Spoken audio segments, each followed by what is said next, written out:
Deixa eu ver, gravando e transcrevendo, muito bem. Boa noite a todas e todos.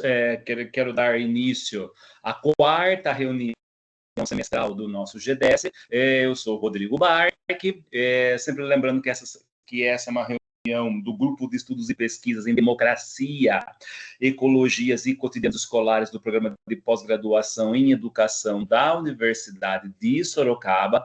E como nas reuniões passadas, nós temos um convidado especial, mais do que especial até hoje, como sempre, aliás, estamos trazendo aqui o professor Dr. Silvio Galo, tá? Para quem não sabe, o Silvio Galo o Silvio Galo, entre outras coisas, teve como uma das mais importantes, foi justamente ser o meu orientador de doutorado, tá? E não vou fazer maiores apresentações do Silvio Galo, só lembrar que ele está hoje como professor aposentado da Faculdade de Educação da Unicamp e é doutor em educação, em filosofia da educação, é mestre em filosofia da educação, é grande pesquisador no campo da filosofia da educação, um dos maiores intérpretes, talvez, no Brasil, das perspectivas Foucaultianas, deleuzianas aplicadas à educação também. Eu cheguei ao Silvio Galo, e aí, Silvio, eu sempre gosto de começar essa conversa dizendo como eu conheci os colegas, para sair um pouco da formalidade, né? E quem me sugeriu a leitura do Silvio Galo foi o Marcos Reigotta, enquanto eu estava ainda no mestrado. Então, os primeiros livrinhos que eu li do Silvio foram justamente Pedagogia do Risco e o Educação Anarquista, que era da editora da Unimep. O Pedagogia do Risco é da Papyrus. E aí eu convidei o Silvio para participar da minha qualificação e comecei já a participar do grupo de estudos dele, que na época era o DIS já, né, Silvio? Lá em 2005 era o DIS. E desde então eu comecei a encher a paciência do Silvio para tentar ser orientando dele na Unicamp. Bati na trave umas 3 vezes ali, 2 por causa da concorrência, uma por besteira minha, mas na quarta vez eu consegui entrar e acabei fazendo meu doutorado com ele. E um dos episódios mais engraçados, inclusive no DIS, que eu tive com o Silvio, foi uma vez que a gente estava no grupo de estudos, eu lembro que a Vanessa, que foi também, acho que nem orientando do Silvio, mas participava do grupo, a Vanessa uma vez falando, aqui, ai, Silvio, que eu fui não sei aonde lá no sul, lá, e eu falei que eu fazia parte do grupo de estudos do Silvio Galo, e as minhas colegas lá começaram a falar, nossa, mas o Silvio Galo é um deus, ele é maravilhoso. E eu no grupo comecei a rir e comecei a falar, esse é meu orientador, é por isso que eu fiquei tanto tempo tentando entrar no Unicamp para estar com ele aqui. Mas, Silvio, obrigado por nos dar a honra de conversar com o nosso grupo, tá? É um grupo em consolidação. O GDS, ele tem 2 anos de existência, que é o tempo que eu estou na Uniso. Ele existe como GDS desde o começo de 2024. A gente vem conseguindo algumas coisas interessantes. A gente está fazendo parte da rede de pesquisadores de laboratórios de grupo de pesquisa que a Nilda Alves organizou, que é a REISA. Nós estamos participando já de alguns eventos importantes, mandamos vários trabalhos para a Amped e para a UERA esse ano, e a gente é um pouco herdeiro do grupo que o Reigotta e que a Alda tinham aqui. Lógico que a gente tem uma vibe específica, muito da qual eu trago também. É uma alegria muito grande a sua presença aqui. Eu estou trazendo as colegas e os colegas que estão influenciando as leituras que eu estou sugerindo ao grupo, e o grupo está incorporando as leituras que eu estou recomendando e inclusive estão já inserindo nos seus trabalhos. E a ideia é justamente essa, Silvio, é a gente conversar, tá? Não é assim, se você quiser fazer justamente uma apresentação formal, uma proposta formal de uma conferência, uma palestra, você faça, quiser conversar com os meus orientandos e orientandas e outros estudantes que estão aqui também como convidados ou como membros da prefeitura, membros da Secretaria de Educação, aquela coisa toda, fique muito à vontade, a palavra é sua, os meus colegas aqui são os seus também. Quero agradecer mais uma vez. Obrigado, Rodrigo. Então, do alto da minha divindade, é um prazer estar com vocês. Eu não me lembrava dessa história que você, na quarta tentativa, só que entrou no doutorado, sinceramente, não não me lembrava mais disso. Lembro dessa nossa trajetória, né, de que te conheci durante a qualificação do mestrado, com aquele trabalho super instigante, interessante, é, e iniciamos ali a nossa conversa, e depois isso se estendeu para o doutorado, e felizmente permaneceu de lá para cá, né, nos mais variados campos e aspectos. Aprendi um bocado com o Rodrigo sobre as questões da ecologia e dos trabalhos que ele faz nesse campo, né, seguindo a esteira do Marcos, uma pessoa super querida também, que eu admiro muito. E bom, é bacana estar aqui com vocês hoje, especialmente porque, como o Rodrigo estava dizendo, né, um grupo que iniciou as atividades há relativamente pouco tempo, e eu que estou aqui dando adeus para as minhas atividades acadêmicas, né, e tentando me livrar cada vez mais dessas coisas, mas aí aparecem convites como esse, que a gente não tem como recusar, né, e bom, legal, né? Legal estar aqui com vocês, vamos tentar bater um papo.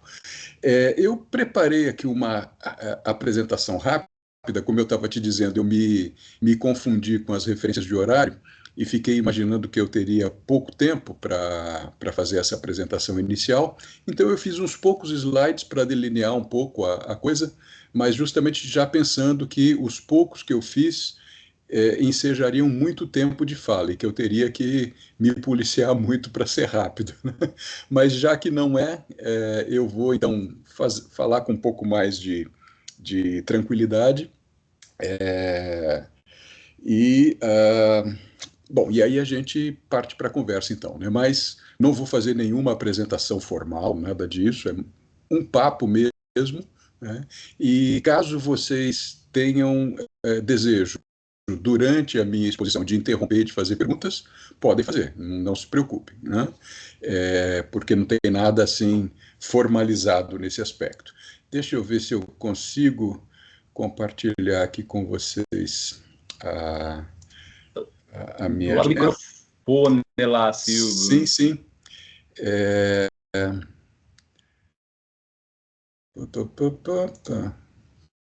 que eu tenho que estar com o negócio aberto aqui, né?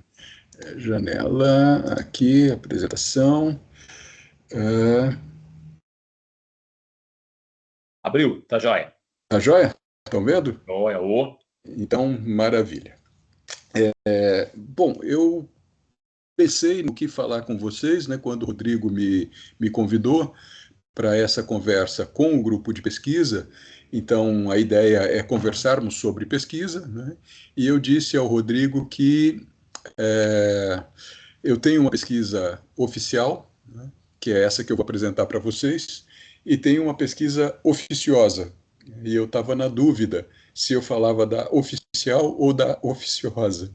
Oficiosa por quê? Porque é um tema que está me preocupando, está me ocupando, e eu tenho lido alguma coisa, tenho escrito alguma coisa, mas de uma maneira mais informal, né, porque não é um projeto de pesquisa devidamente estabelecido e etc., né? Mas aí, na dúvida, eu resolvi falar para vocês sobre a minha pesquisa oficial, que tem esse título, que está aí na tela, para uma crítica da razão infantil. É uma pesquisa que eu realizo com financiamento do CNPq, através de bolsa de produtividade, e ela se iniciou, essa pesquisa, esse projeto de pesquisa em específico, se iniciou em 2022 e ele vai ser concluído em julho de 2027. E será a minha última pesquisa acadêmica oficial, né? Depois dela, eu não pretendo realizar novos projetos com agências de financiamento.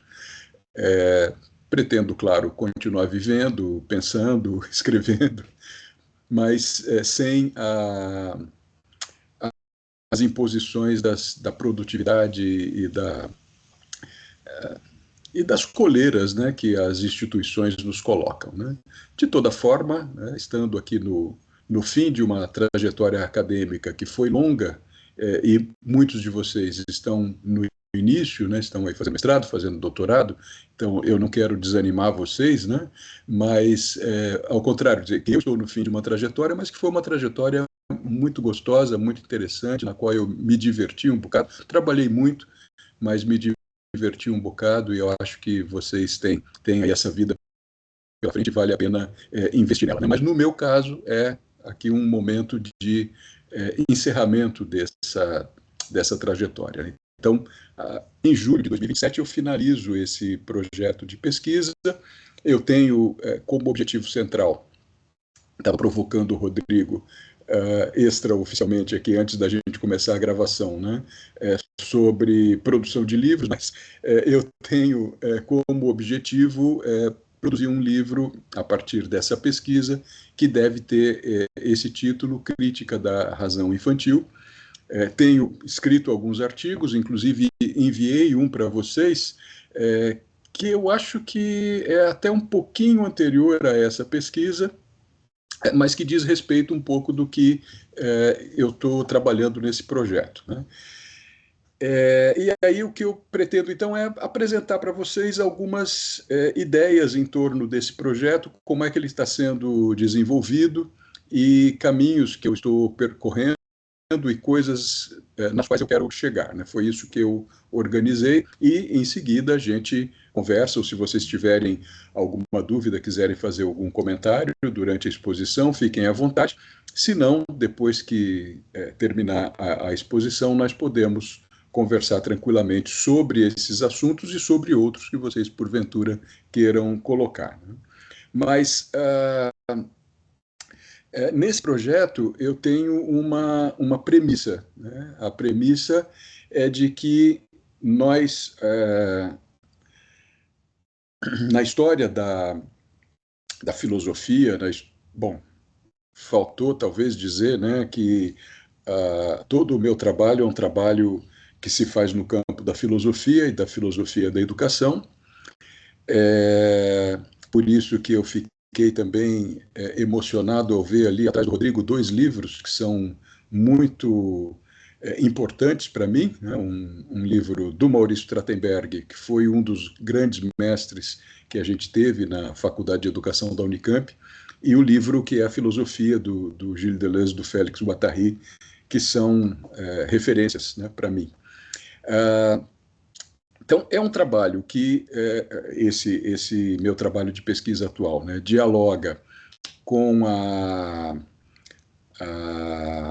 a história da filosofia moderna, com a modernidade filosófica, aquilo que a gente chama de modernidade em filosofia, e a modernidade filosófica trabalha muito com a ideia de razão, né? Desde que René Descartes, no começo do século XVII, começou a desenvolver as bases daquilo que seria considerada a filosofia moderna, essa ideia de razão, de racionalidade é colocada, e ela vai ser desenvolvida ao longo dos séculos XVII, XVIII, XIX, XX e até agora, né, com certeza, mas ela vai ser desenvolvida fundamentalmente ao longo dos séculos XVII e XVIII, o século XVIII, inclusive, marcado como sendo o século das luzes, né? No campo da história da filosofia, a gente conhece o século XVIII como o século das luzes, né? Com movimentos que os franceses chamaram de Lumière, os ingleses chamaram de Enlightenment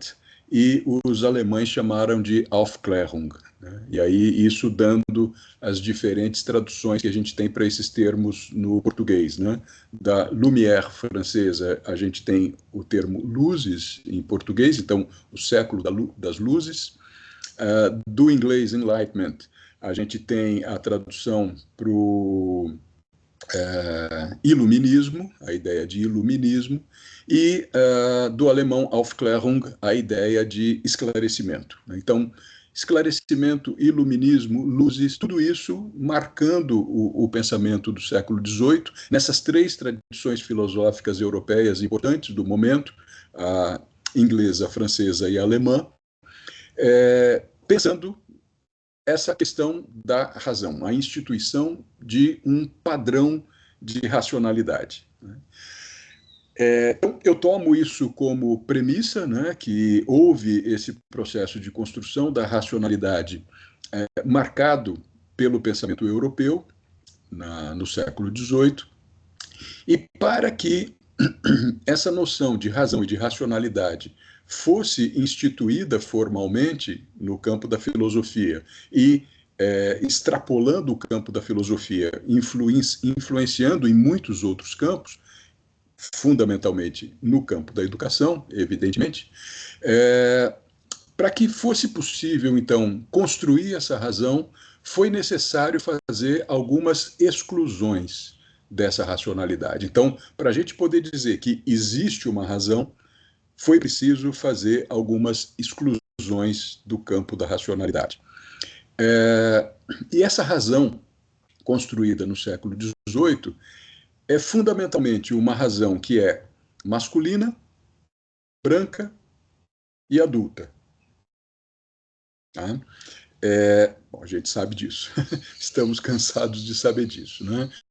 A filosofia produzida na Europa é fundamentalmente uma filosofia masculina, branca e adulta. Então, a gente vai ter algumas exclusões dessa racionalidade. A razão feminina é uma exclusão. A razão negra, a razão das populações negras, dos povos negros, foi também excluída. E a razão infantil, a razão das crianças, foi também excluída. Então, nesse projeto, eu me movo em torno de pensar como é que foi produzida essa ideia de uma razão infantil. Já vou dizer para vocês um pouquinho como é que eu estou pensando isso, mas como é que foi produzida essa ideia de uma razão infantil para ela ser excluída da racionalidade hegemônica, que é masculina, branca e adulta. Então, essa é um pouco a premissa do projeto. E eu coloquei num slide adiante, mas vou adiantar aqui, que uma das influências para pensar essa questão é um livro do filósofo africano Achille Mbembe, A Crítica da Razão Negra.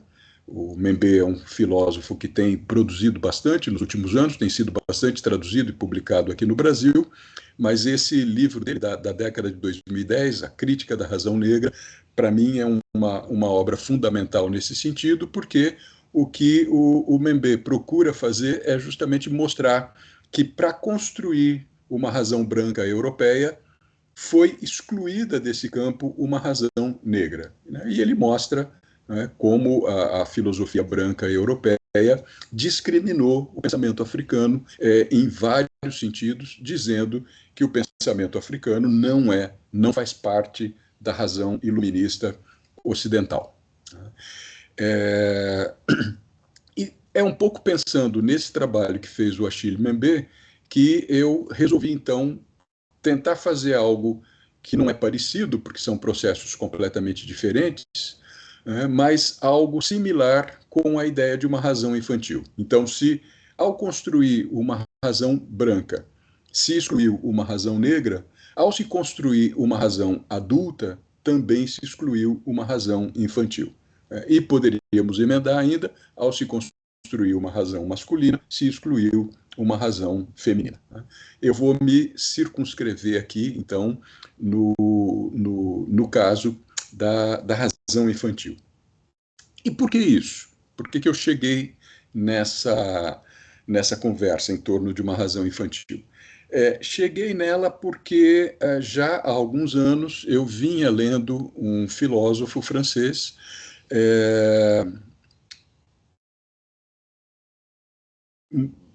muito interessante, que eu conhecia muitos anos atrás, mas que ficou um pouco de lado nos meus estudos, um filósofo chamado René Scherrer, que faleceu em fevereiro de 2023, com 101 anos de idade.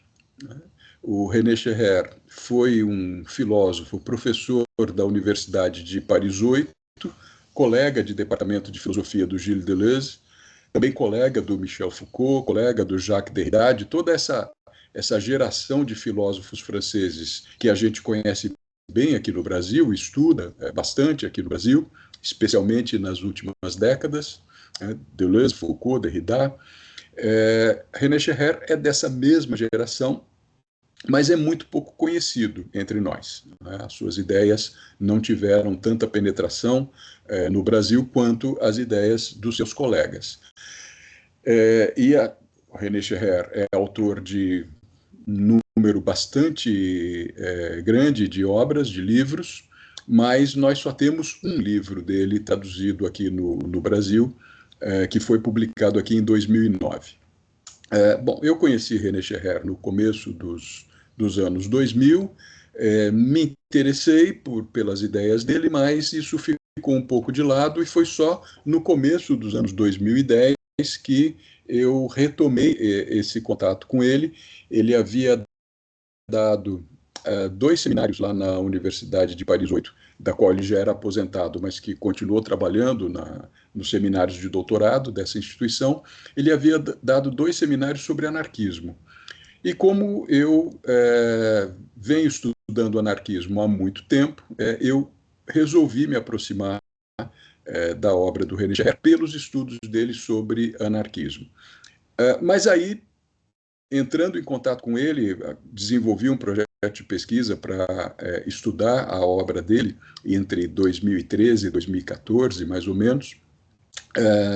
Me aproximando da obra dele, eu tomei conhecimento do trabalho que ele faz sobre a filosofia da infância, sobre a questão da infância, e essa temática da infância, tal como ele a desenvolve, me interessou bastante, e eu comecei então a estudar mais a fundo. Aí os meus projetos foram sendo direcionados para esse campo, estudar o pensamento da infância no René Scherrer, e depois estudar o pensamento da infância do Charles Fourier, que é um filósofo utopista francês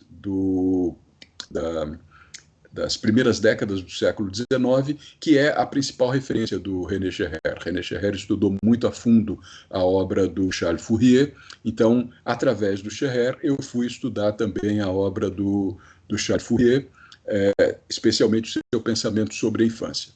E quando eu concluí esse projeto no final de 2021 e fui fazer um novo projeto para trabalhar a partir de 2022, eu resolvi, então, desenvolver esse tema, me desgrudar um pouco do estudo sobre René Scherrer, sobre Fourier, sobre outros autores pensando a infância, e tentar fazer esse estudo mais abrangente sobre a construção de uma razão infantil na modernidade. Então, é um pouco isso para deixar claro para vocês o caminho que eu fui seguindo para chegar aqui. Então, a partir dessa premissa, né, de que houve a construção de uma razão ocidental e essa razão excluiu outras razões, a hipótese do projeto de pesquisa é que uma das razões excluídas foi a razão infantil. E essa razão infantil, estou colocando entre aspas aqui na tela para chamar a atenção, né? Vou tentar esclarecer um pouquinho melhor isso, mas para chamar a atenção, né, de que essa razão infantil, ela sofreu esse processo de exclusão da categoria de racionalidade justamente no século XVIII, durante o século XVIII, o chamado século das luzes, mas foi justamente no próprio século XVIII que se inventou a categoria infância. E daqui a pouco eu falo disso para vocês. Isso é uma tese trabalhada diretamente pelo René Scherrer. O século XVIII inventou a infância como categoria. Já volto nisso. Mas é importante dizer, então, que isso que a gente chama de infância, e vocês sabem, provavelmente já leram a esse respeito, né? A palavra infância vem do latim, né? O infans, aquele que não tem fala, aquele que não fala, a criança, o infans é aquele que não tem fala, aquele que não fala, claro, a criança muito pequena, o bebê, não fala, mas a partir de uma certa idade, a criança começa a falar, mas ela continua sendo considerada como aquele que não tem fala. né? E não ter fala significa não ser capaz de falar, mas significa também não ter direito à palavra. Então, as crianças, mesmo quando começam a falar, elas não têm direito à palavra. A palavra de criança não vale nada. Frente à palavra do adulto, a palavra da criança não vale nada. A criança não tem um direito político à palavra. Por isso, a criança é aquele ser infantil, aquele infans que não fala. Mas se a gente aproximar essa raiz latina da infância, do infans, da tradição grega, a gente teria na tradição grega o equivalente a infans, seria o alogos, o não logos. Porque no pensamento grego antigo, a palavra logos é a palavra que significa palavra, que significa fala. Mas ela significa também pensamento. Então, quando a gente estuda os filósofos antigos, a gente vai ver que eles vão chamar muita atenção para a ideia de que a filosofia é o exercício do logos, é o exercício do pensamento, é o exercício da razão. Então, essa palavra grega logos, a gente traduz como palavra, como pensamento, como razão. Ora, se o infans é aquele que não fala, ele é também o alogos, o não logos, o sem pensamento, o sem razão. Então, essa articulação me parece importante para a gente compreender, dentro dessa tradição filosófica ocidental, como é que a criança vem sendo pensada. Então, a criança é pensada como esse ser que não fala, que não tem direito à fala e, portanto, não tem direito ao pensamento, não tem direito à razão. Eu me lembro de um texto, de uma entrevista entre o Deleuze e o Foucault, uma entrevista super conhecida, publicada em 1972, intitulada Os Intelectuais e o Poder. É isso. E é uma conversa entre os dois, né, falando sobre a situação do poder e como que o intelectual, o filósofo, o intelectual, se coloca em relação ao poder, nos círculos de poder, na discussão social sobre o poder. E, num determinado momento dessa entrevista, é uma entrevista que é uma conversa, na verdade, entre os dois, né?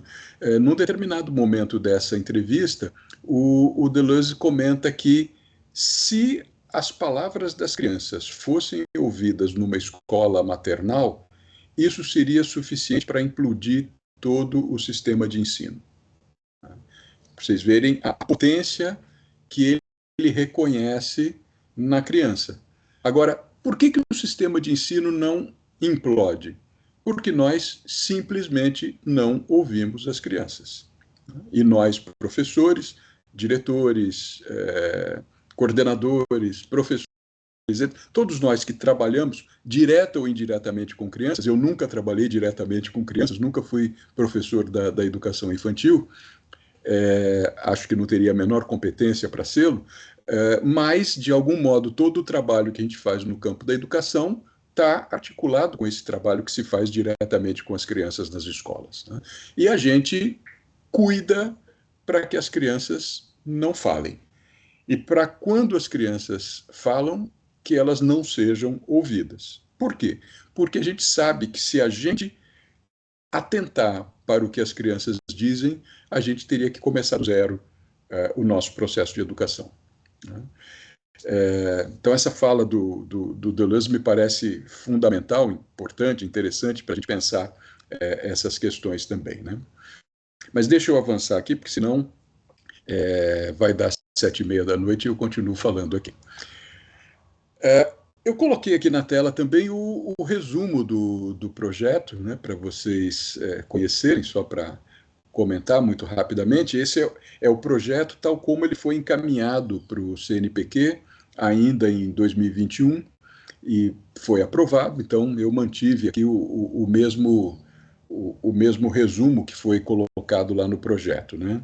Então, no resumo, eu vou dizer que a hipótese, né, é essa que eu já explorei com vocês, né, de que a invenção da infância como categoria levou a uma ideia de razão infantil, e que eu pretendo com esse projeto, pretendia, né, com esse projeto, agora isso já está razoavelmente bem avançado, constituir uma espécie de arqueologia da invenção da infância na modernidade, né? Perseguir esses processos que levaram à invenção da infância.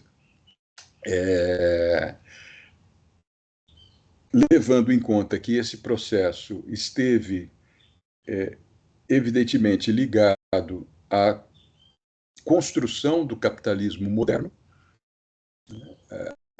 toda essa ideia de uma infância, toda essa ideia de uma exclusão da infância da dimensão da racionalidade, por mais que não pareça, ela está profundamente ligada com as formas da construção da produção capitalista moderna.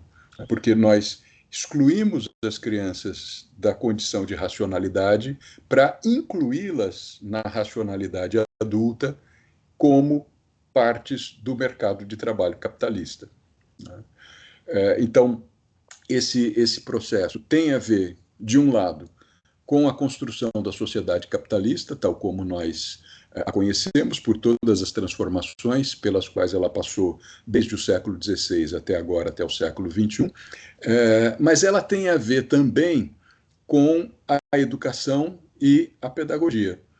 Então, quando a gente fala na criação de uma pedagogia moderna, na constituição de uma pedagogia moderna, numa forma moderna de escola, numa metodologia moderna de educação, tudo isso está profundamente relacionado com a construção dessa ideia de infância, a produção dessa categoria de infância, ou dessa infância como categoria, como conceito, como categoria do pensamento.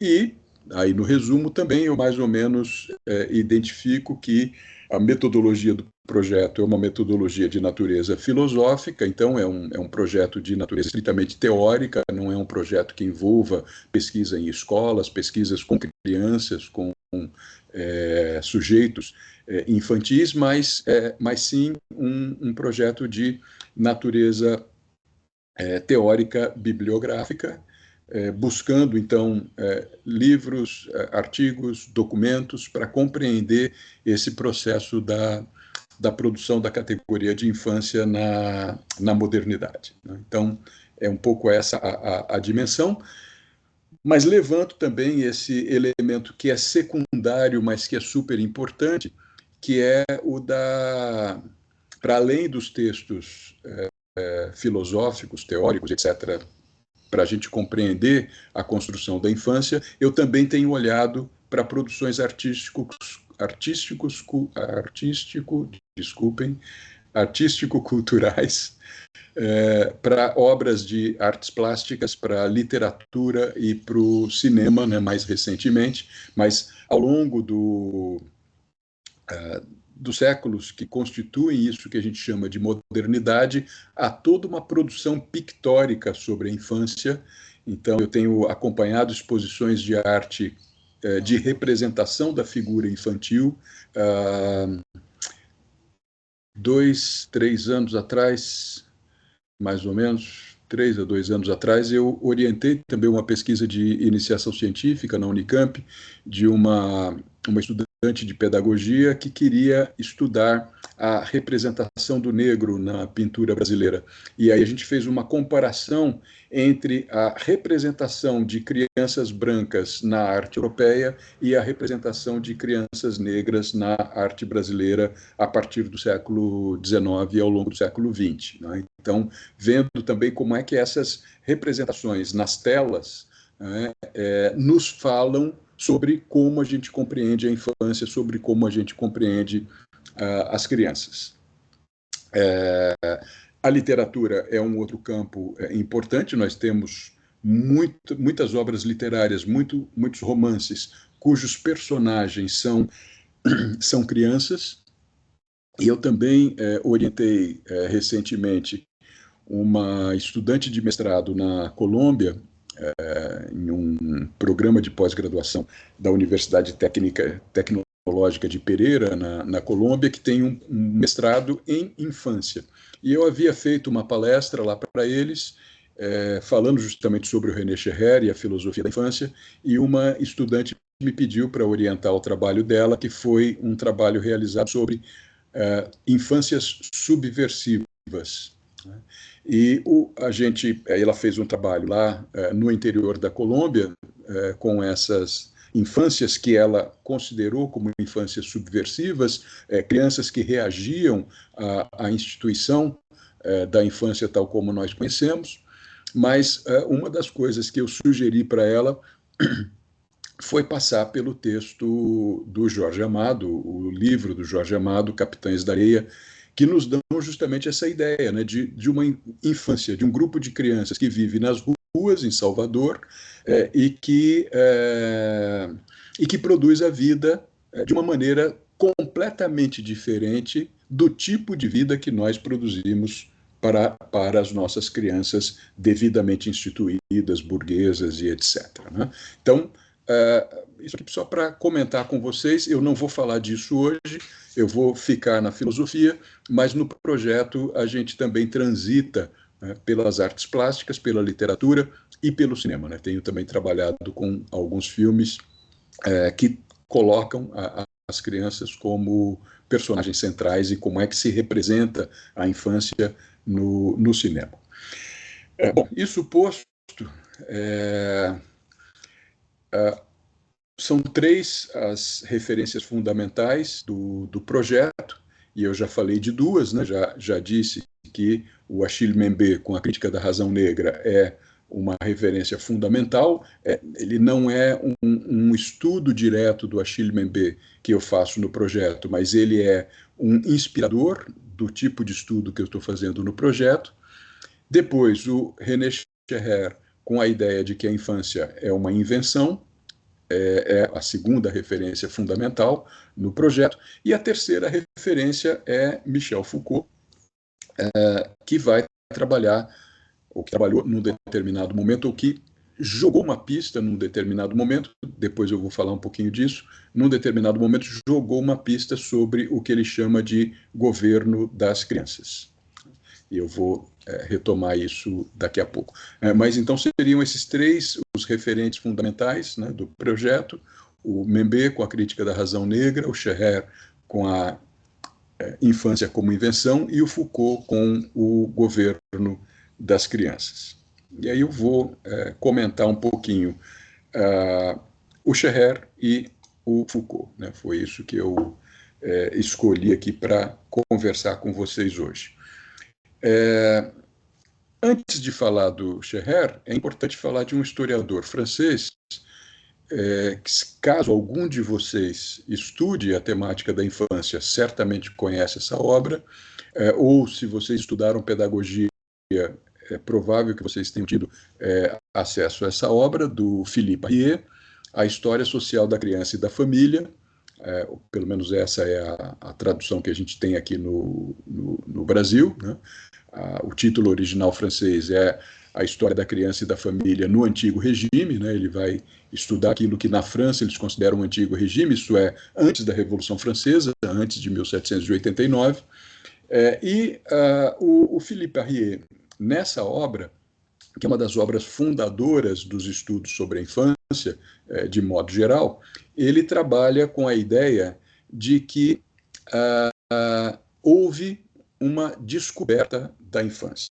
Então, eu citei aqui um trechinho, né, da obra, quando ele escreve assim: a descoberta da infância começou, sem dúvida, no século XIII, e sua evolução pode ser acompanhada na história da arte e na iconografia dos séculos XV e XVI.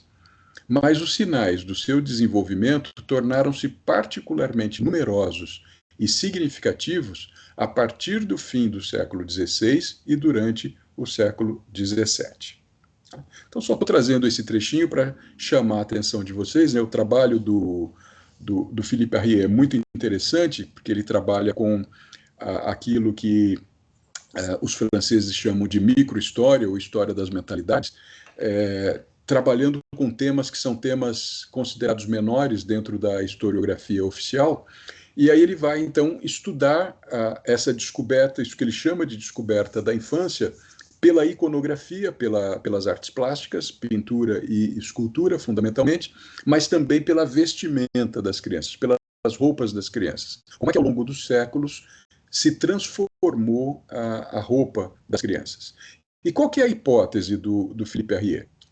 A hipótese dele é que, evidentemente, né, todos nós sabemos disso, as crianças sempre existiram.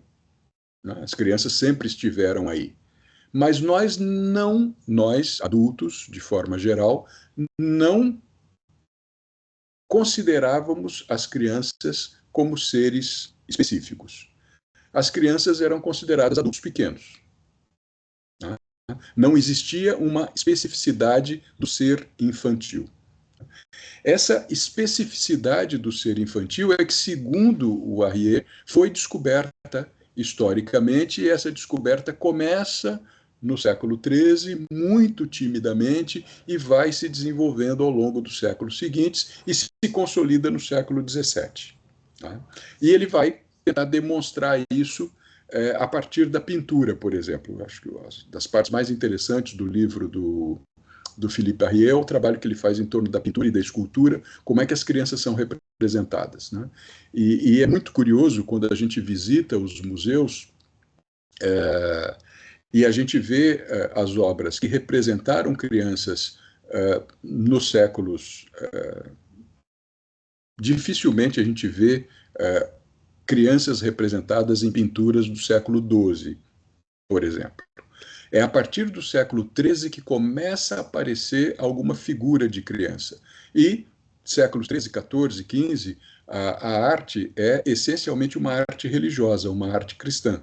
Então, o que a gente vê nas telas são representações dos santos, das figuras bíblicas e assim por diante. Né?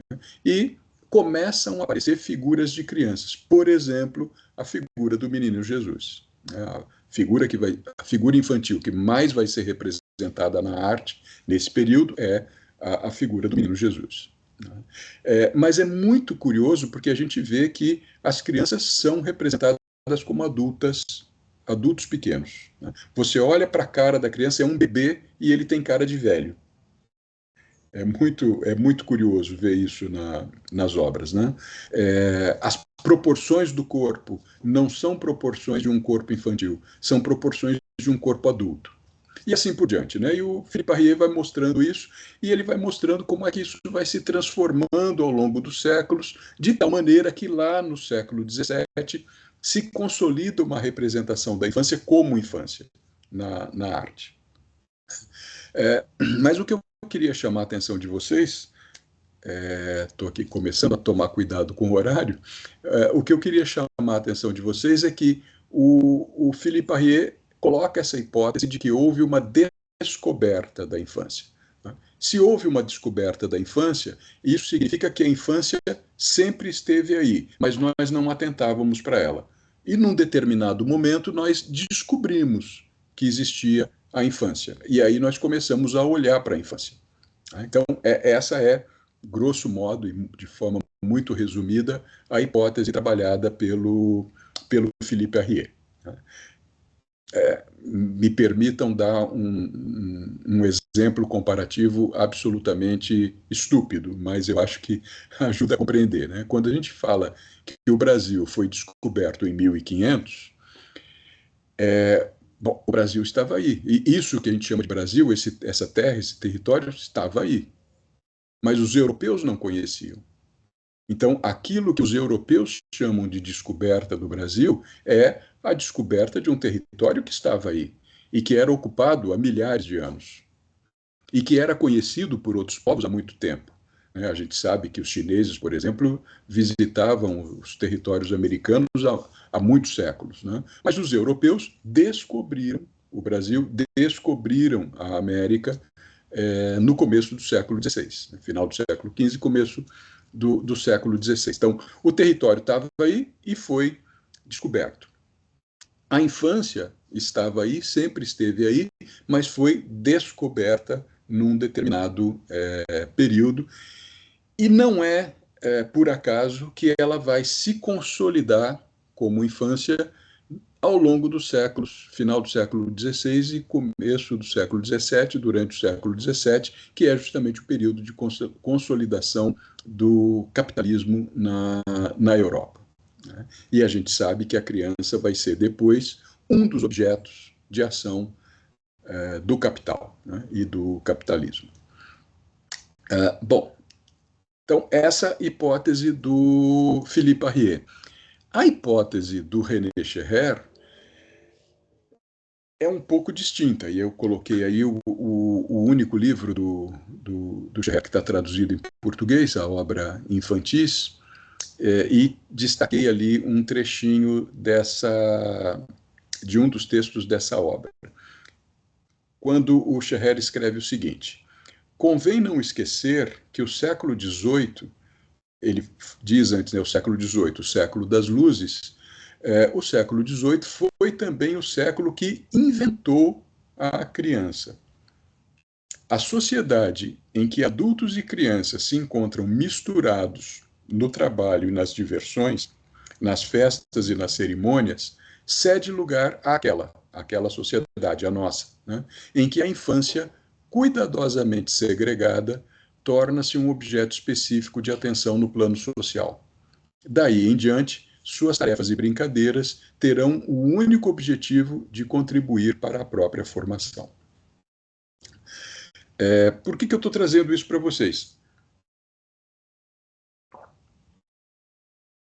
Porque me parece que a hipótese do René Scherrer é uma hipótese muito mais radical do que aquela do Philippe Arrier. Né?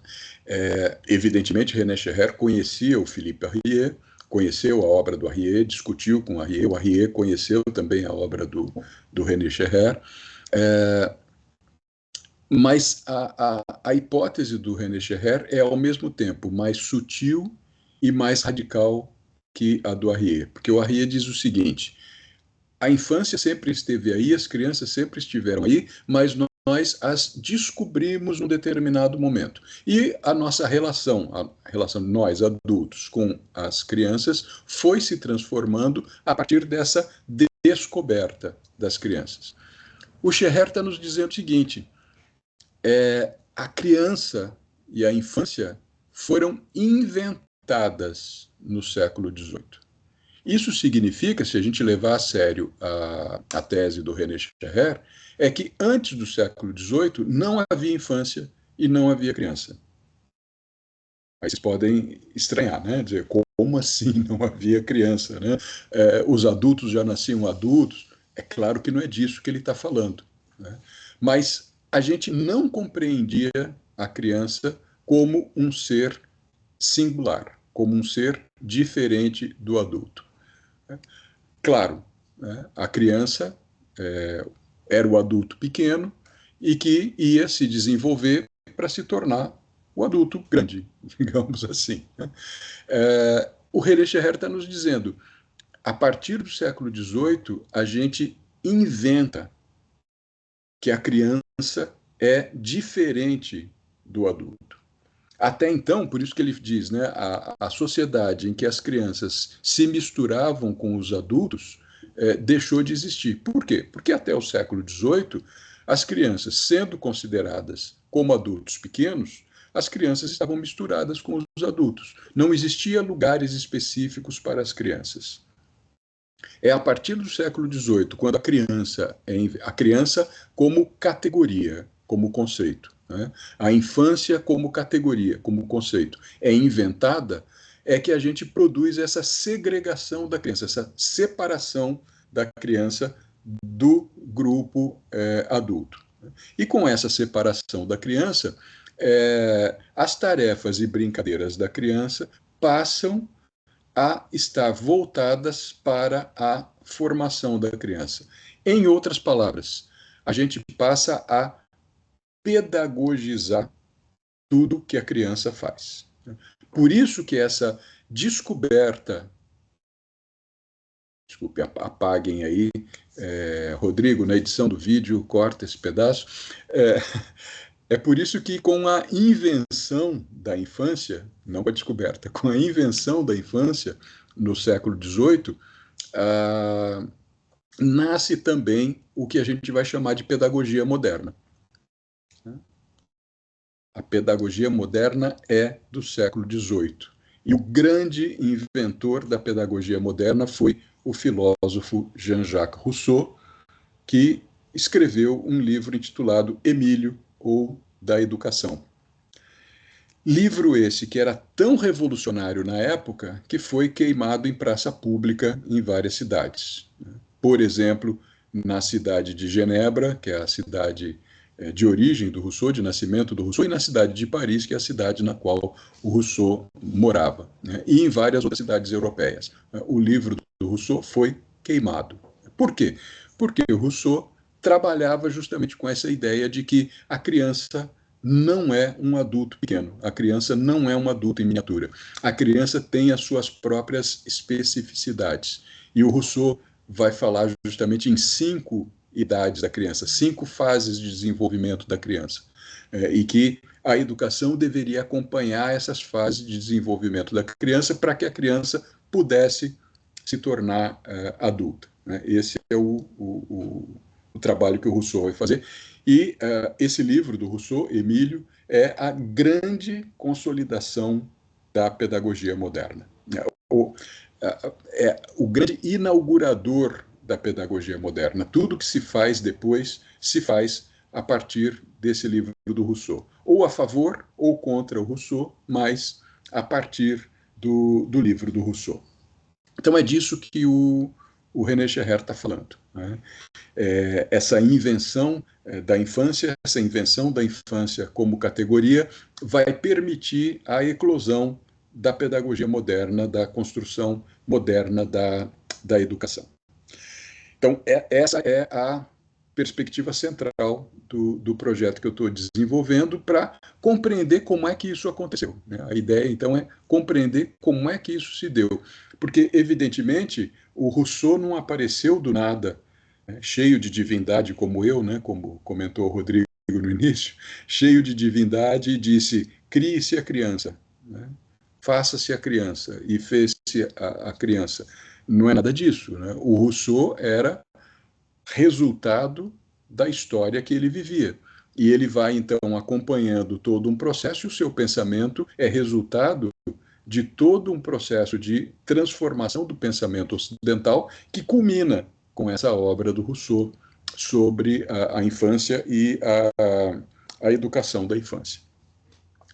E a ideia, então, do projeto é buscar as perspectivas filosóficas, os trabalhos filosóficos, as referências filosóficas sobre a infância que permitissem que se chegasse ao Rousseau no século XVIII. Isso compreendendo, então, que esse desenvolvimento seria o desenvolvimento daquilo que eu estou chamando de uma razão infantil, que é o outro da razão adulta, o contraponto da razão adulta. Bom, mas continuando com esses referentes, então, o outro importante é Michel Foucault, e aí eu destaco aqui também um trechinho para vocês de um curso do Foucault, curso que ele deu em 1978 no Collège de France, intitulado Segurança, Território e População, e é um curso no qual o Foucault estuda a ideia de governo, o tema do governo. E ele vai caracterizar o governo como sendo a condução das condutas das pessoas. Governar é conduzir as pessoas. E Foucault vai dizer que isso é uma invenção do liberalismo moderno e que, evidentemente, vai ser retomado pelo neoliberalismo, tal como nós conhecemos hoje. Mas é o liberalismo do século XVII, do século XVIII, que vai trabalhar com essa ideia de governo. O que significa governar as pessoas? Governar as pessoas é conduzir as condutas das pessoas. Parte-se do princípio de que as pessoas são livres e as pessoas se conduzem, as pessoas têm seus atos. O que o governo vai fazer? O governo vai tentar direcionar os atos das pessoas. O governo moderno, o governo democrático, não é mais o governo soberano. Não é mais o exercício do poder soberano no qual o rei mandava e os súditos obedeciam. Era uma relação de mando e obediência no contexto do poder soberano. No contexto da democracia moderna, que vai surgir com as revoluções burguesas modernas, o Foucault vai dizer: o governo é essa condução das condutas das pessoas. Não se trata de mandar e obedecer, se trata de organizar o tecido social de tal maneira que o governo possa produzir atos que vão conduzir as condutas das pessoas. Então, por exemplo, criar uma campanha de vacinação contra a gripe e nos convencer de que nós precisamos nos vacinar contra a gripe, né? Isso é uma condução das condutas. Tá? E o Foucault, quando vai estudar essas questões, ele vai dizer que no século XVI, esses processos de governo começaram a ser destravados, porque ele dizia que até então essa ideia de governo é uma ideia que estava historicamente travada. As pessoas não conseguiam trabalhar com a ideia de governo. É a partir do século XVI que a temática do governo vai ser destravada e vai começar a ser colocada em prática. E são várias as ideias de governo que vão aparecer. Antes de aparecer a ideia de governo político, de governo social, a gente tem a ideia de governo da casa, por exemplo, governo da família, né? Governo das situações cotidianas, de forma geral, né? E dentre essas várias formas de governo, uma delas é o governo das crianças. E aí o Foucault comenta isso nessa aula de 8 de março de 1978. Eu vou ler aqui para vocês porque acho fundamental esse trechinho, e é isso que eu persigo no projeto, compreender isso que o Foucault está comentando aqui, né? Então, ele escreve assim, isso eu estou tirando lá do contexto, mas ele comenta dessa forma. É o problema da instituição das crianças. O problema pedagógico. Como conduzir as crianças? Como conduzi-las até o ponto em que sejam úteis à cidade? Conduzi-las até o ponto em que poderão construir sua salvação? Conduzi-las até o ponto em que saberão se conduzir por conta própria? É esse problema que foi provavelmente sobrecarregado e sobredeterminado por toda essa explosão do problema das condutas no século XVI. A utopia fundamental, o cristal, o prisma, através do qual os problemas de condução são percebidos, é o da instituição das crianças. Quando eu li isso pela primeira vez, me intrigou essa expressão instituição das crianças. E vejam que falar em instituição das crianças é extremamente interessante, porque se trata, né, de instituir a criança. Por que a gente tem que instituir a criança? Porque a criança não existe. A criança passa a existir quando ela é instituída. Mas o interessante é que a gente vai estudar um pouco mais a fundo essa passagem aqui do Foucault, e ele não faz isso, né? Foucault foi um autor que hoje teria muitos problemas acadêmicos, né? Ele não costumava citar muitas das suas referências, algumas ele cita, mas muitas das suas referências ele não citava. E quando ele está falando disso aqui na aula, ele está falando nada mais, nada menos do que de um dos ensaios do Michel de Montaigne, do filósofo francês do século XVI, Michel de Montaigne. Lá nos ensaios, que é a obra-prima do Montaigne, tem um dos ensaios que, na tradução brasileira, ele está traduzido como Da Educação das Crianças. Da Educação das Crianças. Vocês encontram isso aí nas várias traduções brasileiras dos ensaios do Montaigne. Porém, na edição francesa original do século XVI, a expressão que o Montaigne usa é a instituição das crianças. Por quê? Porque naquela época, no francês do século XVI, instituição era sinônimo de educação. Então, no francês moderno, se fala em educação das crianças, mas no francês do século XVI se falava em instituição das crianças. E a referência não citada do Foucault aqui nesse trecho é justamente Montaigne. Então, a gente encontra aqui uma pista muito interessante, porque o que o Foucault está nos dizendo é, para construir essa ideia moderna de governo, que depois ele vai desdobrar na ideia de governamentalidade, que é uma ideia central no pensamento do Foucault, para a construção dessa ideia moderna de governo, o governo das crianças foi uma das experimentações mais importantes, uma das experimentações históricas mais importantes. É com a educação das crianças, com a instituição das crianças, tal como se começa a fazer no século XVI, que essa ideia de governo vai ser destravada.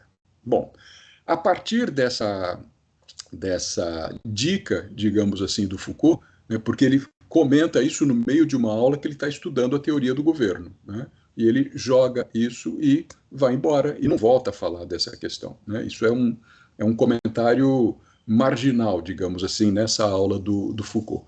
A partir desse comentário marginal, eu fui, então, tentar estudar esse contexto. Né? E aí fui buscar algumas referências filosóficas, como é que isso foi se construindo na filosofia europeia, e tracei esse panorama, então, em torno desses autores que estão aí colocados. Né? 50 anos antes do Montaigne, a gente já encontra os primeiros tratados sobre educação das crianças escritos pelo Erasmo de Roterdã, no começo, na primeira metade do século XVI, 1520, 1530.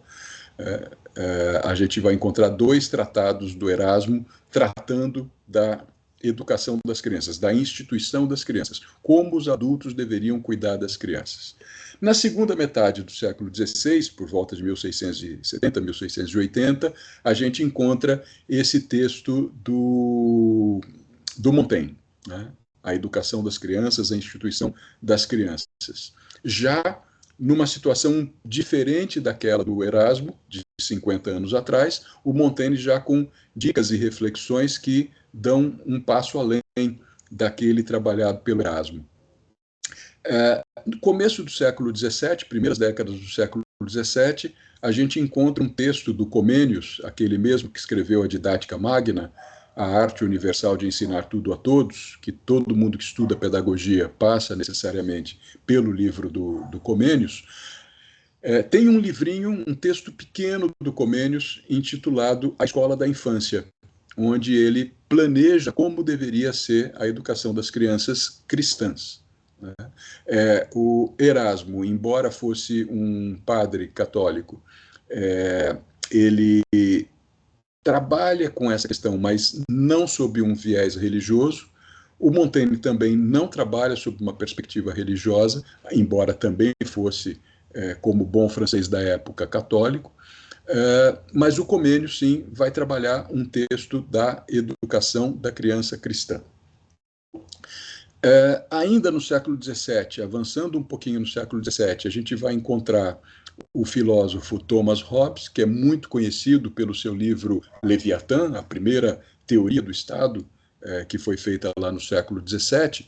Mas o Hobbes tem um texto anterior ao Leviatã, que é intitulado Do Cidadão, e nesse texto, sobre o cidadão, o Hobbes tem um capítulo muito interessante sobre a educação das crianças. Como é que as crianças devem ser educadas para, no futuro, participarem da perspectiva da cidadania. Depois, algumas décadas depois, ainda no século XVII, a gente vai ter um tratado do John Locke, do filósofo inglês também, John Locke, que é considerado um dos pais do liberalismo, né? John Locke, que tem uma série de textos políticos e de teoria do conhecimento, sobre o conhecimento humano, mas que era médico também, de profissão, John Locke vai escrever um livro sobre a educação das crianças, e também com uma série de preceitos e abordagens sobre como as crianças deveriam ser educadas. E tudo isso vai culminar no século XVIII, na segunda metade do século XVIII, com dois filósofos europeus que são referência nesse campo. Na França, o Rousseau, que eu já comentei com vocês, e na Alemanha, o Kant, o Immanuel Kant, que nesse aspecto da educação, da pedagogia, foi uma espécie de discípulo do Rousseau, mas com Rousseau e a obra Emílio, e com o Kant, as lições de pedagogia que Kant deu na Universidade Alemã no final da década de 1780, a gente vai ter, no texto do Kant, um trabalho muito forte, muito sério sobre a disciplina. No Rousseau, isso é muito menos evidente, e no trabalho do Kant, que parte do Rousseau, o tema da disciplina se torna um tema muito fechado, um tema muito evidente. Então, esse é o percurso que eu tenho feito no projeto. No tocante às obras de filosofia, como eu disse para vocês, tem também a parte de trabalhar com os elementos artísticos e de artes plásticas, cinema e literatura, mas disso eu não vou falar para vocês hoje, não teríamos tempo. Mas no aspecto da filosofia, da construção desse trabalho filosófico, me parece que nesses autores, e aí o trabalho que eu fiz foi voltar a esses textos. Eram textos que eu tinha lido, né, como professor de filosofia da educação há muitos anos. São textos que a gente trabalha nos cursos de filosofia da educação, mas que eu voltei a esses textos com esse olhar, né, movido, um olho na ideia da instituição das crianças, tal como pensada pelo Foucault, e o outro olho com a ideia da invenção da infância, tal como pensada pelo René Scherrer. Então, eu voltei a estudar esses textos, fui repassando esses textos com muita tranquilidade, com muita paciência, relendo e procurando elementos ali que permitissem ir reconhecendo os traços dessa instituição da infância, instituição das crianças, educação das crianças e invenção da infância. E nesses textos eu fui encontrando, então, elementos que permitem dar materialidade para essa hipótese que eu havia colocado no início do projeto, né, de que houve a construção de uma racionalidade infantil, essa ideia de que as crianças precisam ser educadas porque as crianças não pensam como os adultos. A racionalidade da criança é outra.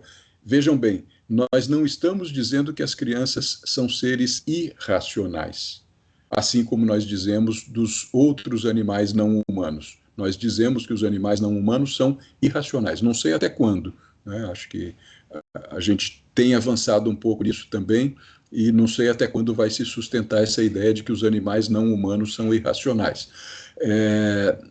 Mas houve tentativas de trabalhar as crianças como seres irracionais, mas o que a gente vai ver nesses autores é a ideia de que há nas crianças uma racionalidade que é própria à criança, mas que é diferente da racionalidade adulta. E essa diferença da racionalidade infantil, ou essa diferença da razão infantil, foi fundamental para que se pudesse explorar a ideia de uma razão adulta, né? A razão que não tem adjetivos, né? Essa razão que a gente diz, a razão com R maiúsculo, né? Que, como eu disse para vocês no início, é masculina, branca e adulta. E para que essa razão, que é masculina, branca e adulta, pudesse se firmar como a razão hegemônica, outras razões foram excluídas, né? E uma das razões que foi excluída é essa razão das crianças, essa racionalidade infantil. Bom, me desculpem, eu pretendia não me alongar tanto, mas sabia que ia ser meio que inevitável. Eu não sei se fez sentido para vocês essa abordagem que eu apresentei, porque é um projeto que já está bem avançado, né? Já venho desde 2022 trabalhando nele, então já tem muita coisa desenvolvida, mas não está finalizado ainda, né? Então, eu quis trazer alguns elementos para vocês. Como a gente está conversando aqui num grupo de pesquisa, um pouco sobre isso que eu gosto de chamar de cozinha da pesquisa, né? Em algum momento eu pretendo ter um livro pronto sobre isso, né? Que eu vou publicar com as ideias desenvolvidas, as conclusões e etc., né? Mas para a gente chegar nesse produto acabado, tem todo um percurso que a gente faz, né? E que é interessante, uma série de idas e vindas, coisas que você vai descobrindo, coisas que você vai deixando para trás, coisas que você sustentava e que já não se sustentam mais, né? E assim por diante, outras coisas que você vai encontrando. Eu quis trazer um pouquinho isso para vocês, né? Porque é por isso que eu gosto muito também de ler os cursos do Foucault e os cursos do Deleuze, né? São dois autores que a gente estuda no nosso grupo de pesquisa na Unicamp, e já há alguns anos a gente vem fazendo esse exercício. Eu acho que o Rodrigo não chegou a acompanhar, mas já a gente passou vários anos estudando os cursos do Foucault e agora já faz vários anos que a gente está estudando os cursos do Deleuze. Porque os cursos são muito interessantes, porque a gente vê nos cursos coisas que a gente não vê nos livros que eles publicaram, né? Os livros são esse produto acabado, né? E no curso você vê o cara construindo o pensamento, o cara desenvolvendo o pensamento, né? E dando determinados toques que depois não aparecem nos livros, né? Essa ideia da instituição das crianças no século XVI só apareceu nessa aula do Foucault. Se a aula não tivesse sido gravada e publicada depois na forma de livro, o curso, é uma coisa que a gente poderia estudar toda a obra do Foucault e não teria acesso a esse comentário que ele faz, né? Que é um comentário marginal, mas que para mim, por exemplo, foi super importante no desenvolvimento desse trabalho, né? Foi ele que uma das coisas que empurrou a construção desse trabalho. Bom, eu fico quieto um pouco agora para ouvir vocês. Vocês não tiveram coragem de interromper ou interesse de interromper, ninguém fez perguntas durante, então, quem sabe agora vocês têm aí alguma coisa para colocar para a gente conversar. Fico à disposição. O Silvio, eu cheguei no DIS a acompanhar as discussões do Hermenêutica do Sujeito, que é o curso de 82, do Governo de Si dos Outros, que é o curso de 83. Então, eu peguei essa rabeira aí. A gente leu o semestre passado todo o curso de 78, porque a ideia na discussão ao redor da democracia, que eu estou tentando trazer para os estudos em ecologia política, educação ambiental e cotidianos escolares, é justamente tentar compreender a composição do sistema socioeconômico um pouco a partir daquilo que o Foucault trouxe. A ideia nossa no próximo semestre é a gente discutir o nascimento da política. A gente faz essa leiturona para a gente poder compreender justamente como que se dá a constituição de todo o sistema e de todo o processo de subjetividade dentro do sistema, né? Então, a ideia nossa é fazer justamente de tentar desfazer esse nó, né? Silvio, você mantém 6h30 o seu horário? Só para eu poder organizar aqui, ó. Não, a gente vê aí mais ou menos o que vai aparecer, se precisar estender um pouquinho, estender, Tá, não posso estender muito, mas um tá. pouquinho, tranquilo.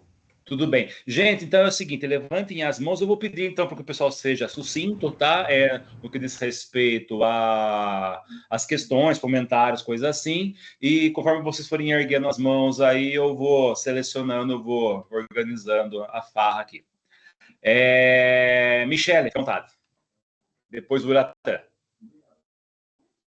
Olá, boa tarde. Se apresentem, tá? Sou orientando, sou doutorando, enfim. Tá. Olá, professor. Eu sou a Michele, sou orientanda do professor Rodrigo. Sou doutoranda em educação. E ao ler o texto, eu fiquei muito grata no sentido que eu sou professora da primeira infância. Eu sou professora de creche. Eu estou na creche há 17 anos. E sempre essa briga, né, pela inclusão das crianças, por essas crianças serem ouvidas. E quando você falou no texto, né, será que as crianças falassem por si, elas seriam capazes? E na primeira infância, que é a creche, que é de, né, 4 meses a 3 anos, essas crianças ainda estão adquirindo essa fala. Elas ainda, ela não fala, elas têm os desejos, elas fazem as birras, né, que é muito, assim, não quista pelo adulto, essas birras. Então, dar oportunidade a essas crianças falarem. E no seu texto, eu achei fantástico. Eu falei, alguém está ouvindo essas crianças, mas aí você, né, comentou que você está de fora, você está tendo esse olhar de fora, que você não teve essa oportunidade. Então, daí, lendo e pensando, né, uma sociedade marcada pelo cerceamento, e eu li o seu livro Fundamentalismo e Educação, que eu achei fantástico também, porque essa analogia que você faz do filme explica o fundamentalismo, o quanto a gente é cerceado, e quanto essas minorias são cerceadas, né? As mulheres, as crianças, os diferentes. Então, como emancipar essas crianças se a gente não consegue emancipar as nossas diversidades? Né? Nesse sistema que a gente vive, que é um sistema que o neoliberalismo está tomando conta das nossas creches também, sucateando, sem infraestrutura. Então, e aí vem essa pergunta, né? Como, né? Como fazer com que essas crianças tenham essas vozes, né? Como que elas consigam ser emancipadas? Obrigada, professor. Respondo já, Rodrigo? Pode ser 1-1, Silvio. Pode ser 1-1. Vamos lá. Assim a gente não se perde. Melhor. Isso. Obrigado, Michele. Eu, claro, não sei responder a sua pergunta, né? Essas perguntas pelo como são sempre complicadas, né? Porque dizer como fazer é difícil e é um problema. Mas eu acho que a gente pode pensar pistas. Então, a partir desse meu projeto, por exemplo, a ideia é de entender por que as coisas são assim. Então, por que a gente não ouve as crianças? Por que a gente não dá a palavra às crianças? Por que quando a gente fala em democracia, a democracia é uma coisa de adultos? E aí a gente vai ter um outro debate muito interessante, no caso da filosofia da educação, que é a minha praia, que é como é que a educação trabalha com as crianças para sustentar a democracia. Que aí é um debate que tem dois referentes fundamentais nos Estados Unidos, que são o John Dewey, de um lado, né, que escreve Escola e Democracia, por exemplo, e que vai dizer que a escola é um local democrático por excelência e que as crianças devem praticar a democracia nas escolas, e o fato das crianças praticarem a democracia nas escolas vai fazer com que a democracia política do país seja mais forte, né? E o Dewey, escrevendo lá nas primeiras décadas do século XX, ele não considerava que os Estados Unidos fossem um país democrático, né? Bom, hoje, com certeza, ele diria que não são, né? Mas ele não era alguém que entrava nessa lógica, né, que os americanos gostam muito de dizer, que os Estados Unidos são a democracia do mundo. E o Dewey dizia, não, a gente tem que comer muito pão para conseguir ser democrático. A gente tem que caminhar muito ainda para chegar numa sociedade efetivamente democrática. E a educação é o caminho para isso, né? Praticar democracia nas escolas é o caminho para isso. Aí a Hannah Arendt, que é uma filósofa alemã que emigra para os Estados Unidos por conta da perseguição dos nazistas, e que vai conhecer, já nos anos 50, os resultados dessa prática que o John Dewey instituía desde os anos 10, pelo menos, a Hannah Arendt vai dizer, não, pera lá, tem um problema aqui. As crianças não podem fazer democracia na escola. A escola não é o lugar da produção democrática. A escola é um lugar de preparar as crianças para que sejam cidadãs um dia. E se a gente quiser confundir as coisas e já misturar tudo isso agora, vai dar tudo errado. Vai dar tudo errado. Então, a gente tem que preservar o espaço educativo como um espaço do entre. O espaço educativo, o espaço da escola, como aquele espaço que já não é o espaço da família, a criança saiu do convívio da família, mas ela ainda não está inteiramente no convívio social, ela não é uma cidadã que participa dos debates da cidade. Né? Ela está num espaço entre os dois. E cultivar esse espaço entre é fundamental para que um dia ela possa ser uma cidadã efetiva. Então, esse é um debate, por exemplo, que é muito forte no campo da filosofia da educação. Né? Quem tem razão? Né? O Dewey ou a Hannah Arendt? Ou nenhum dos dois? O Paulo Freire, por exemplo, aqui no Brasil, que vai se aproximar muito do Dewey nesse sentido, de dizer que a educação é um ato político. Né? Todo processo educativo é um ato político. Então, não dá para dizer que a educação é pré-política, como defendia a Hannah Arendt. Então, é todo um debate que se coloca aí, que é muito interessante por um lado, mas que, por outro lado, do meu ponto de vista, ele escamoteia esse fato de que a infância foi inventada num determinado momento e ela foi inventada com propósitos políticos. É isso que o Foucault nos mostra ali naquele trechinho que eu trouxe para vocês. Né?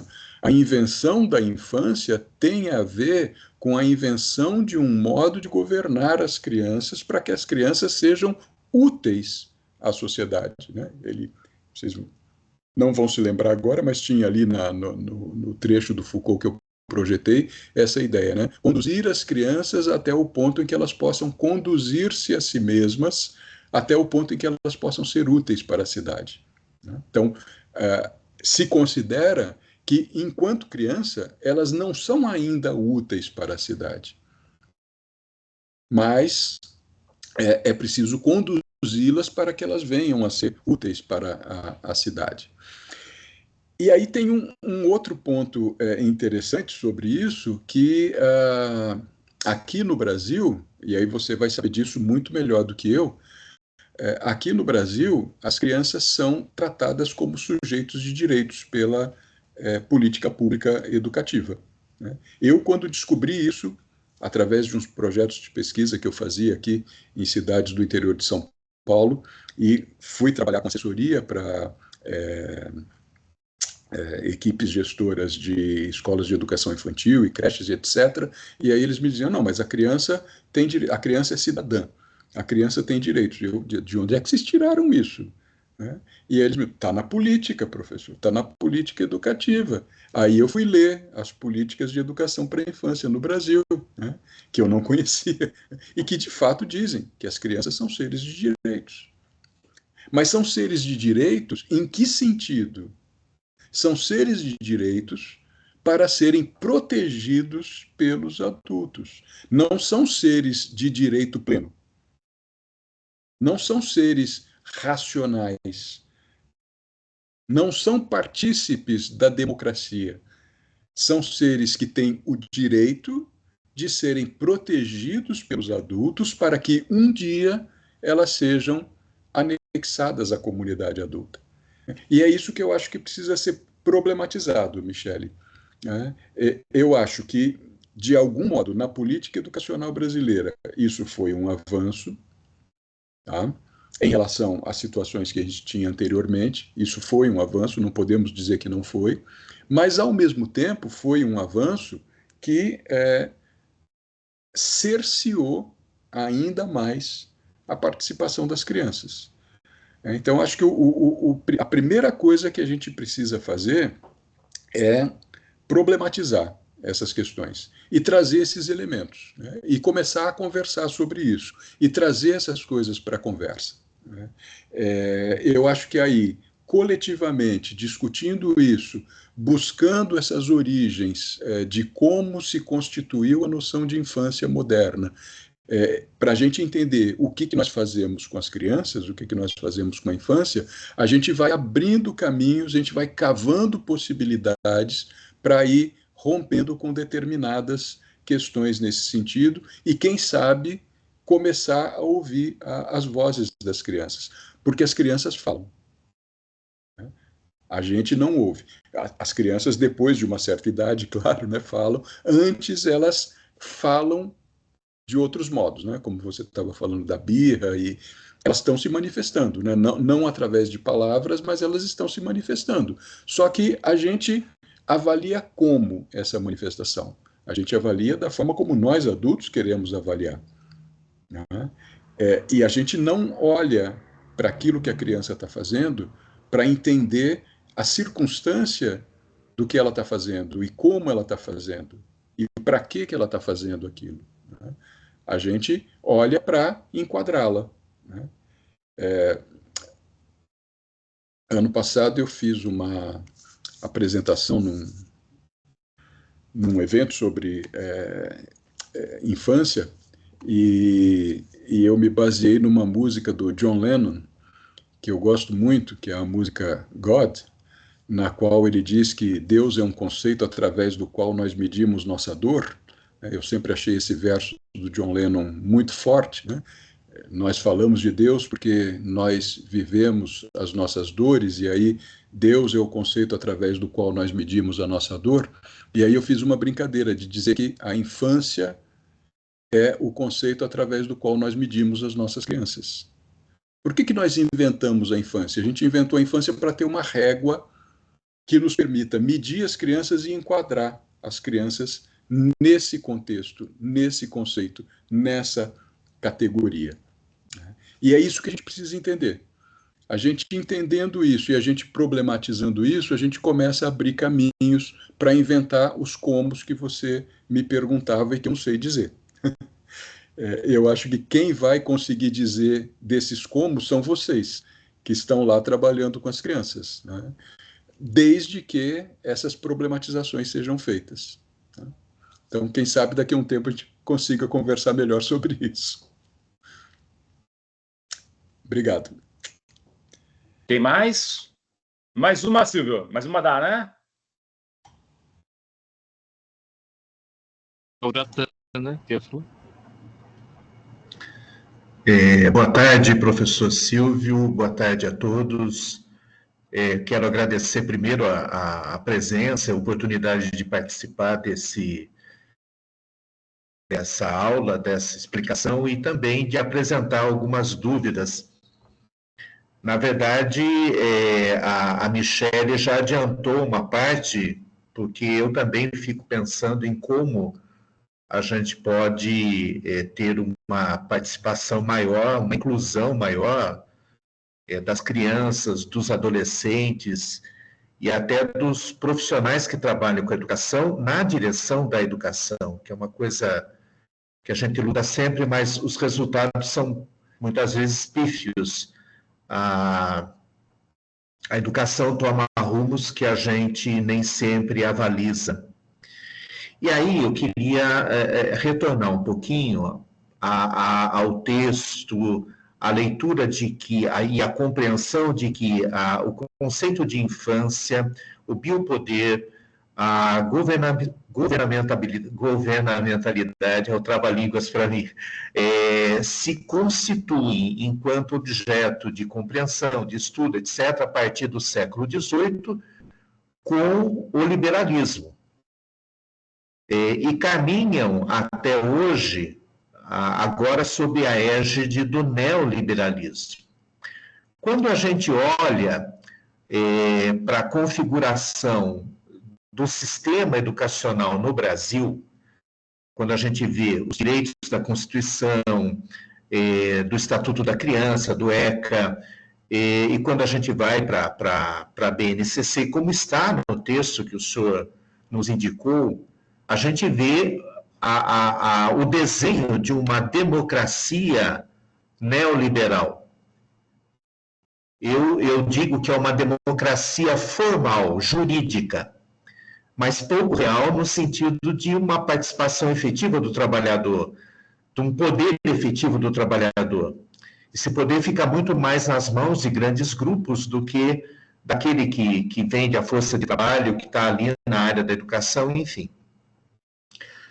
E aí, olhando para todo esse contexto e para as crianças e adolescentes que têm pouca voz política, lembrando que elas têm um certo poder de fala, por quê? Porque elas estão no mercado de consumo, elas estão consumindo.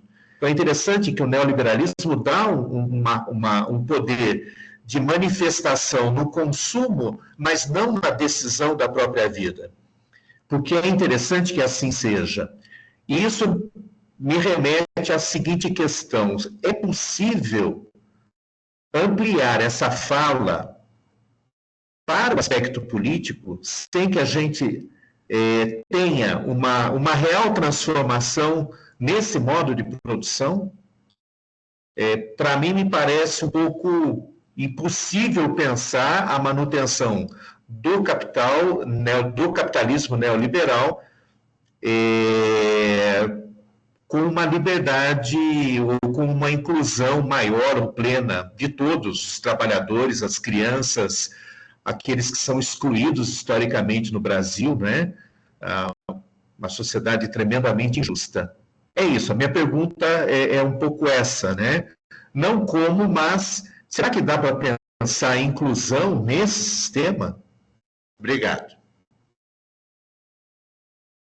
Silvio, só contextualizar, o Uratã me orientando de doutorado, ele é supervisor de ensino em Sorocaba. Desculpe, esqueci de comentar. Imagina. Perdão. Tranquilo. Obrigado, Uratã, pela questão.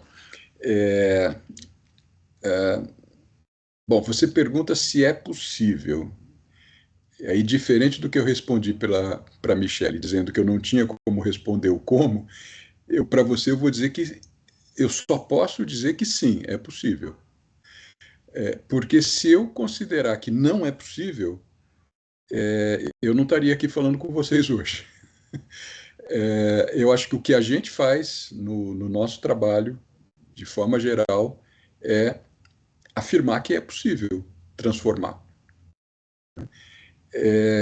Eu complexificaria ainda um pouco as coisas. Eu diria que, mais do que possível, é absolutamente necessário agir para que essa transformação seja realizada. Agora, eu não acho que ela só vai ser possível numa sociedade para além do capital.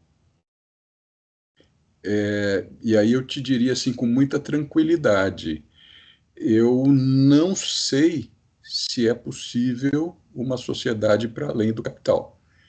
Eu gosto de pensar que sim, como utopia. Mas eu, para ser sincero com vocês, tenho que dizer que eu não sei se é possível. Por quê?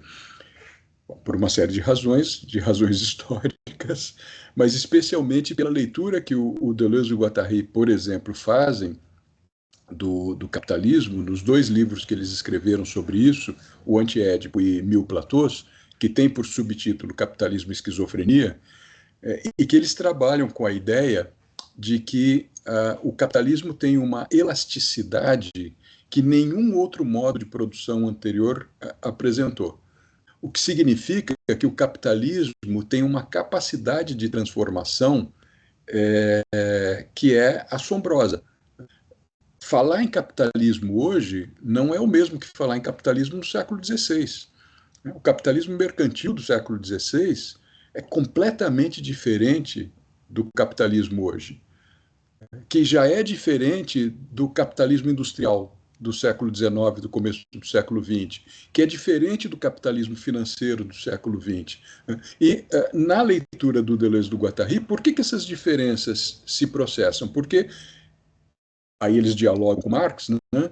Quando Marx afirma que a, a, a transformação do capitalismo se fará quando nós esgotarmos todas as possibilidades do capital, né? E aí se trata, então, de agir, né? A teoria, a tática socialista, comunista do Marx e do Engels é justamente de forçar o capital aos seus limites, porque aí a sociedade capitalista vai se esgarçar e a gente vai ter condições de dar o salto, né?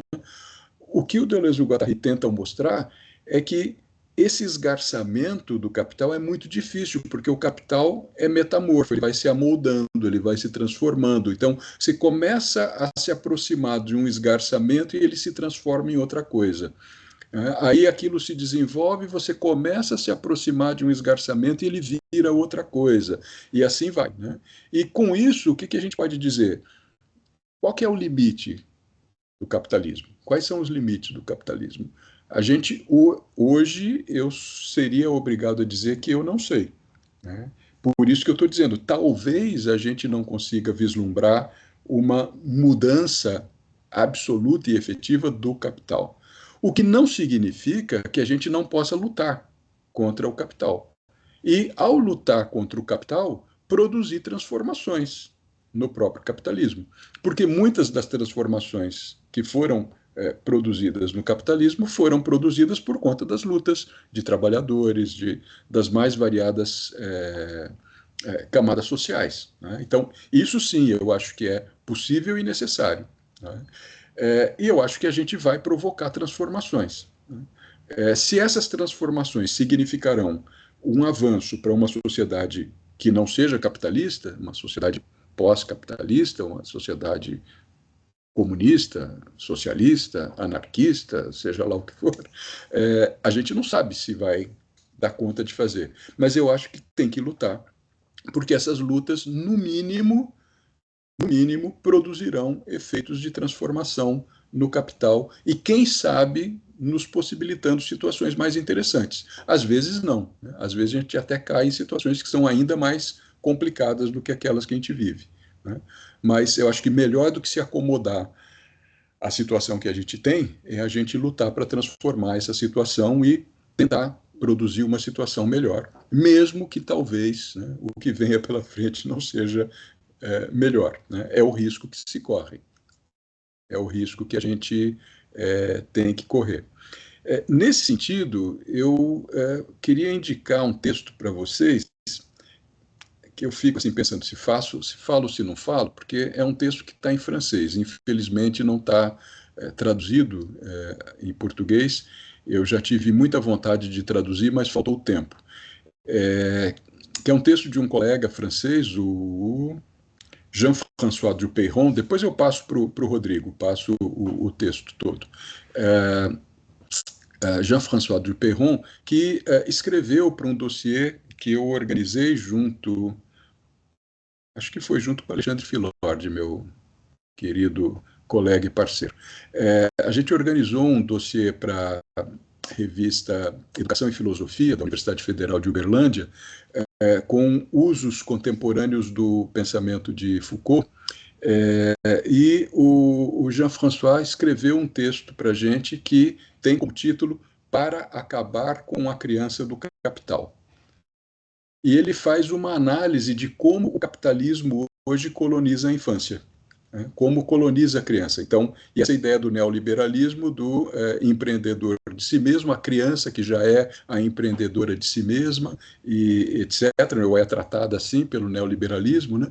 E aí ele faz uma análise bem bacana dessa situação toda, por essa perspectiva Foucaultiana, e depois ele apresenta algumas conclusões que são interessantes, embora eu não concorde plenamente com todas elas. Ele está falando disso no contexto francês, a partir da situação francesa, e aí ele traz as referências francesas do pensamento sobre o comum. Para ele, a grande questão que se coloca contra o capital e o neoliberalismo é a recuperação do comum, como vários autores franceses têm trabalhado nessa dimensão, que eu acho que tem um interesse, mas eu acho que, ao mesmo tempo, tem algumas falhas aí de argumentação. Mas é um texto que eu acho que valeria a pena vocês darem uma olhada. Então, se vocês julgarem interessante, eu posso passar depois para o Rodrigo a referência, o link lá, que ele está na revista de acesso aberto lá da Universidade Federal de Uberlândia. Né? Eu acho que é um dos caminhos de se pensar, né? Isso que a gente está conversando aqui. Acho que tem outras possibilidades, mas um dos caminhos é esse, né? De problematizar o que é, o que está, e tentar prever possibilidades de avanço, né? Continuar acreditando que é possível transformar, né? Porque, como eu disse antes, né, se a gente achar que não dá, se a gente se acomodar à situação que tem, aí está tudo acabado, né? Está tudo dominado, a gente não tem mais o que fazer, né? Aí não faz sentido a gente estar aí no mundo acadêmico, no mundo intelectual, estudando, pensando essas coisas né, e tentando aí encontrar caminhos, né? O que não significa que os caminhos que a gente vai encontrar, que a gente vai produzir, sejam caminhos que se efetivem, né? Mas acho que a gente tem que tentar produzir.